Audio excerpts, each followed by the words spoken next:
The Canadian Press.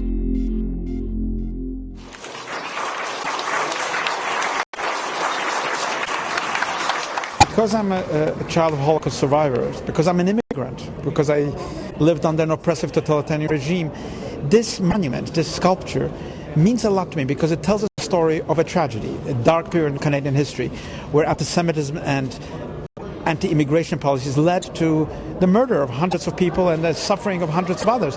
So I wanted to tell that story through activating the process of what is the story about. It's not only about the irretrievable past, we can't bring those people back to life, but to tell the story of how hatred, racism, xenophobia, anti-Semitism, how that mechanism, the anonymity of that process leads to disaster. So we all have a responsibility to understand what that story of MS St. Louis really was. And of course there are also the names inscribed of those who perished, but also to think about the future, to think of how that story has an impact today, because we have immigration, but unfortunately we still have xenophobia, racism and anti-Semitism in our societies.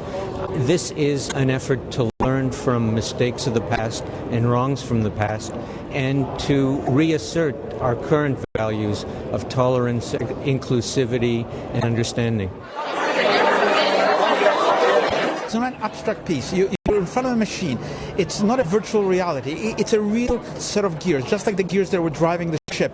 But it also represents the gears of conscience, the gears of bureaucracy, the fact that you're not in a static universe, that things lead to other things, that there is a translation from hatred, the small, fast-rotating gear, to the slower gear of racism, to the even slower one of xenophobia, and then finally the large but slow gear of anti-Semitism. How all these interlinked gears really register as a process, and that fact that we can never let the machinery of bureaucracy or of oblivion or of anonymity drive our lives. We have to take real participation, emotional, intellectual, civic participation in issues that affect people's lives.